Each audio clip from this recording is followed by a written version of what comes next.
ಅಕ್ಕ ಅಕ್ಕ ಏನಮ್ಮ ಭವ್ಯ? ಅಕ್ಕ ಶಾಪಿಂಗ್ ಹೋಗ್ಬೇಕು, ದುಡ್ಡು ಕೊಡಕ್ಕ 500 ರೂಪಾಯಿ. ನೀವ್ ಶಾಪಿಂಗ್ ಹೋಗ್ ನಾನ್ ದುಡ್ಡು ಕೊಡ್ತೀನಿ. ಆ ಶಿಂಕ್ ತುಂಬಾ ಪಾತ್ರೆ ಬಿದ್ದ ಎಲ್ಲ ತೊಳೆದ್ಬಿಟ್ಟು ಹೋಗಮ್ಮ. ಅಕ್ಕ ನನ್ಗೆ ಯಾವ ಕೆಲ್ಸ ಬೇಕಾದ್ರೂ ಹೇಳು, ನಾನ್ ಮಾಡ್ತೀನಿ. ಪಾತ್ರೆ ತೊಳೆಯೋದ್ ಮಾತ್ರ ಹೇಳ್ಬೇಡ ಅಕ್ಕ. ಸರಿ ಆಯ್ತಮ್ಮ, ಪಾತ್ರೆ ತೊಳೆಯೋದ್ ಹೇಳಲ್ಲ. ಮನೆಯೆಲ್ಲ ಕ್ಲೀನ್ ಕಸ ಎಲ್ಲ ಹೊಡ್ಬಿಡಮ್ಮ. ನಿಂಗೆ 500 ರೂಪಾಯಿ ಕಾಸು ಕೊಡ್ತೀನಿ. ಅಕ್ಕ ಕಸ ಹೊಡಿಯೋದ್ ಮಾತ್ರ ಹೇಳ್ಬೇಡ ಅಕ್ಕ, ನನ್ ಕೈಲಿ ಆಗಲ್ಲ ಅಕ್ಕ. ಸರಿ ಆಯ್ತು, ಅದನ್ನು ಮಾಡಕ್ಕಾಗಲ್ವಾ? ವಾಷಿಂಗ್ ಮಿಷಿನ್ ಅಲ್ಲಿ ಬಟ್ಟೆ ಹಾಕಿದೀನಿ, ಅದನ್ನಾದ್ರೂ ಹಾರಾಕ್ಬಿಟ್ಟು ಬರಮ್ಮ.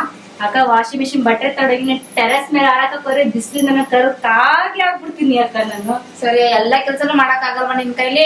ಬಿಸಿ ಬಿಸಿ ಅಡ್ಗೆ ಮಾಡಿದ್ರೆ ಅದನ್ನಾರ ಊಟ ಮಾಡಕ್ ಆಗತ್ತೇನಮ್ಮ? ಅಕ್ಕ ನೀನ್ ಮಾಡಿದ್ರೆ ಮಾತ್ರ ಊಟ ಮಾತ್ರ ನಾನ್ ಮಾಡಲ್ಲ ಅಕ್ಕ. ನಾನು ಝೊಮ್ಯಾಟೊದಲ್ಲಿ ಆರ್ಡರ್ ಮಾಡ್ಕೊಂಡು ತಿಂತೀನಿ. ಜೊಮ್ಯಾಟೊದಲ್ಲಿ ಆರ್ಡರ್ ಮಾಡ್ಕೊಂಡ್ ತಿಂತೀಯ?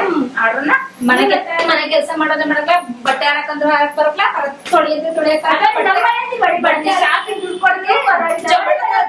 ಜೊಮ್ಯಾಟೊದಲ್ಲಿ ಆರ್ಡರ್ ಮಾಡ್ತೀನಿ. ಜೊಮ್ಯಾಟೊದಲ್ಲಿ ಸುಬ್ಬಿ ಮನೆ ಕೆಲಸ ಮಾಡೋದ